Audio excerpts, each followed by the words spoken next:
Men over 60. Could masturbation be damaging the prostate? There's a question many men over 60 have asked themselves, quietly, alone, but rarely spoken out loud. It doesn't come up in doctors' offices. You won't hear it over coffee with friends. But around 3 m in the morning, when everything is still and silent, it creeps into your thoughts like a whisper. If I masturbate every day, am I damaging my prostate? Some men fear they're wearing it out, that they're causing inflammation, or worse, increasing their risk of cancer. Others feel shame, guilt, or confusion, even when they haven't done anything wrong. And some give it up altogether, not because they want to, but because they're afraid. I understand.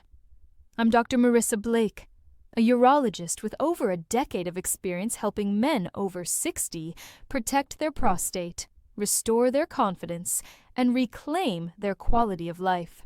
And today, I want to talk to you about something that most men think about, but almost no one dares to ask.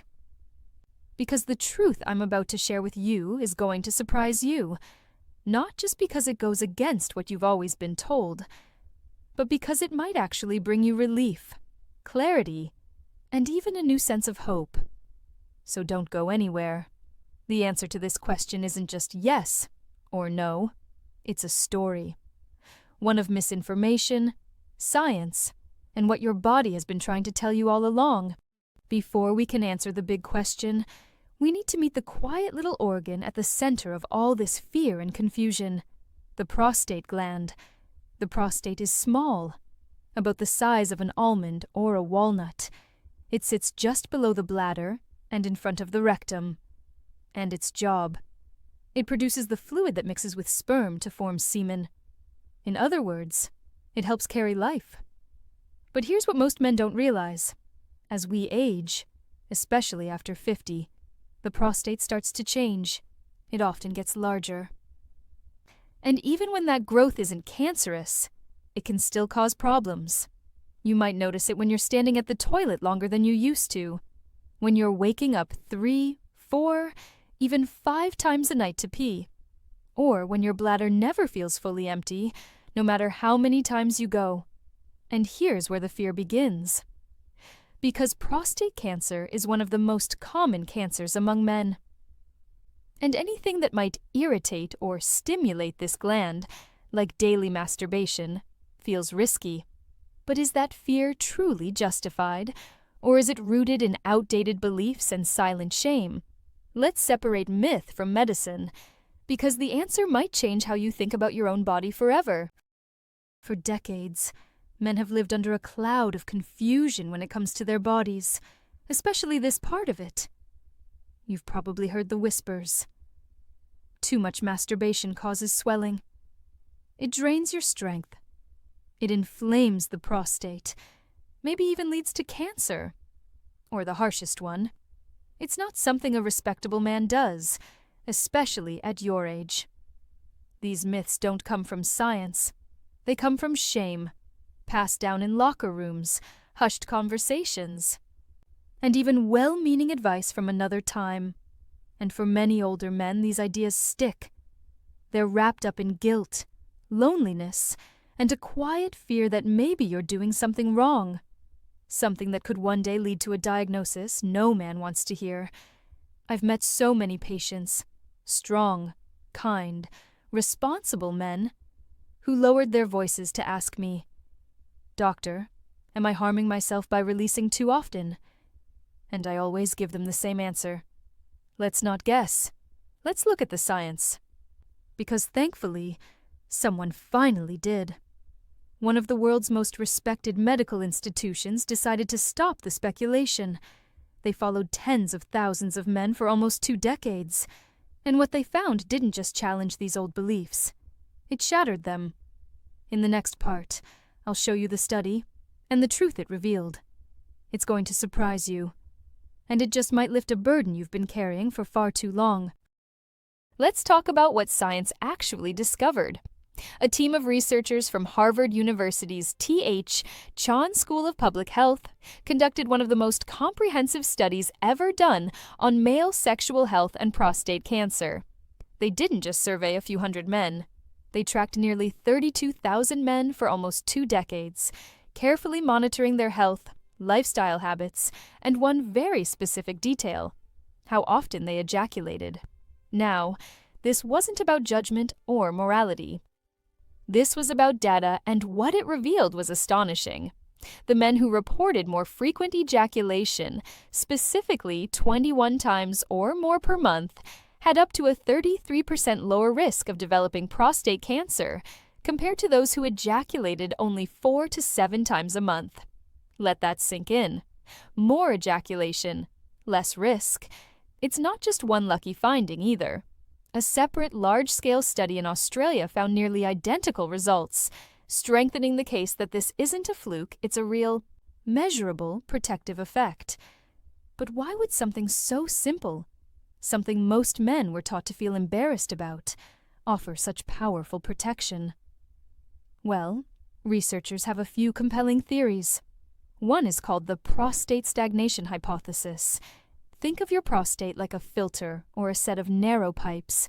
If those pipes stay clogged with old fluids, dead cells, or waste too long, they may irritate the tissue, causing inflammation, or worse, changes that can turn into cancer.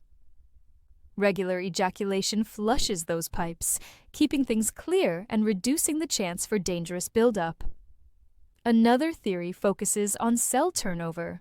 Frequent ejaculation may help the prostate shed older, potentially damaged cells and replace them with newer, healthier ones, reducing mutation risks. And then there's stress reduction. Ejaculation naturally lowers stress and tension, and since chronic stress fuels inflammation, this calming effect may help the body maintain a healthier internal environment. So no daily release isn't something to fear. According to this groundbreaking research, it may be one of the most natural ways to care for your prostate and possibly protect yourself from one of the most feared diagnoses in men's health. And yet, this doesn't mean ejaculation is a cure-all. In the next part, we'll talk about the full picture, because good health never comes from just one habit. Now, before you think this is a free pass to ignore everything else, let's pause. Yes, the science from Harvard is powerful. Yes, regular ejaculation through sex or masturbation may reduce your prostate cancer risk. But no, it's not a magic bullet. You see, health, especially after 60, is like a puzzle. And ejaculation, it's one important piece, but not the whole picture. Let's be honest. The men in that study who had higher ejaculation frequency, they were also more likely to be physically active, eat better, and see their doctor regularly. That matters. A lot. So think of ejaculation not as a standalone cure, but as a partner in your long-term health strategy. Something that works best when it's part of a routine that supports your body from all angles. What else should be in that routine? A prostate-friendly diet with foods rich in lycopene, like tomatoes and watermelon. Regular exercise, even a 15-minute walk after dinner. To reduce inflammation and support blood flow quality sleep, because hormones like testosterone repair themselves overnight. And perhaps most importantly, yearly screenings, especially if you're over 50 or have a family history of prostate issues. In short, your prostate responds best when your whole body is cared for. So if ejaculation is one tool in your toolbox, great. But don't forget the others, because when they work together, something amazing happens.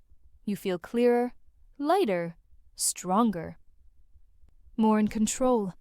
And that's what real vitality after 60 is all about. Let's now face the question that many of you are still holding on to. Is doing it every day too much? And my honest answer, as a doctor who's worked with thousands of men over 60, is this. It depends, not on your age, but on how it's affecting your life. From a medical standpoint, there is no evidence that daily ejaculation harms the prostate. In fact, as we saw earlier, regular release may actually be protective. But here's the real question you should ask yourself. Is this helping me, or is it becoming a burden? For some men, masturbation is a healthy, relaxing part of life, a way to sleep better, reduce tension, and feel more connected to their bodies. There's nothing wrong with that. But for others, it can become compulsive. If you're skipping meals, avoiding intimacy with a partner, or feeling emotionally numb afterward, those are signs it's not serving you well anymore. So how do you find balance? Pay attention to how you feel afterward. Do you feel relaxed and satisfied, or guilty and drained? Look at your overall energy. If it's interfering with your mood, focus, or relationships, it might be time to scale back. And don't be afraid to talk to a doctor or therapist. You're not broken, you're human, and help is always available. Remember, sexuality doesn't have an expiration date. You're allowed to enjoy this part of yourself without shame, without fear. If daily ejaculation is part of what makes you feel alive and well, and it's not interfering with your health or your relationships, then it's likely just fine. Because the goal isn't to stop being a man, it's to understand your body and give it what it needs with wisdom, not worry. Now that you know the truth about daily ejaculation, let's talk about what else you can do to support a healthy prostate, naturally and effectively. These are 4 simple habits I recommend to every man over 60. They don't cost much, they don't require fancy supplements, but over time, they can make a powerful difference. 1. Eat with your prostate in mind. Focus on foods that fight inflammation and support hormonal balance. Tomatoes, watermelon, and pink grapefruit are rich in lycopene, a natural compound shown to lower prostate cancer risk. Add cruciferous vegetables like broccoli, cabbage, and Brussels sprouts. They help your body detox excess hormones. Limit processed meats, fried foods, and excess dairy, which may worsen inflammation. 2. Move your body every day. You don't need to run marathons, but a 15-minute walk after meals improves circulation, lowers blood sugar, and brings oxygen to the pelvic area, including your prostate. Movement is medicine, especially after 60. 3. Hydrate smart. Drink plenty of water earlier in the day. Avoid chugging fluids late at night, which can irritate your bladder and disrupt sleep. Proper hydration keeps urine diluted and helps flush the urinary tract. 4. Get regular screenings. After 50, schedule a yearly PSA test and talk to your doctor about any changes in urination or intimacy. Catching issues early means simpler, more effective treatments. Together, these 4 habits support the effects of regular ejaculation and build a solid foundation for lifelong prostate health. So let's come back to that quiet question, the one that might have been sitting with you for years. If I touch myself too often, am I hurting my prostate? The truth, backed by science, is this. No, you're not. In fact, regular ejaculation may be one of the simplest, most natural ways to protect your prostate as you age. It helps clear toxins, it lowers stress, it keeps things moving, healthy, and balanced. But even more important than the science is this. Your body isn't trying to embarrass you. It's not working against you. It's speaking to you, softly, honestly, and without judgment. And what it's saying is this. I still work. I still feel. I still want connection, whether physical, emotional, or both. You don't have to silence that part of yourself to age with dignity. In fact, understanding and honoring it might be one of the healthiest things you can do. So let go of the shame. Let go of the guilt and replace it with wisdom, care, and choice. If this message resonated with you, I invite you to leave a comment, share your story, or tell us what topic you'd like to explore next. And above all, take care of yourself, because aging doesn't mean disappearing. It means becoming more intentional with your body, your health, and your life.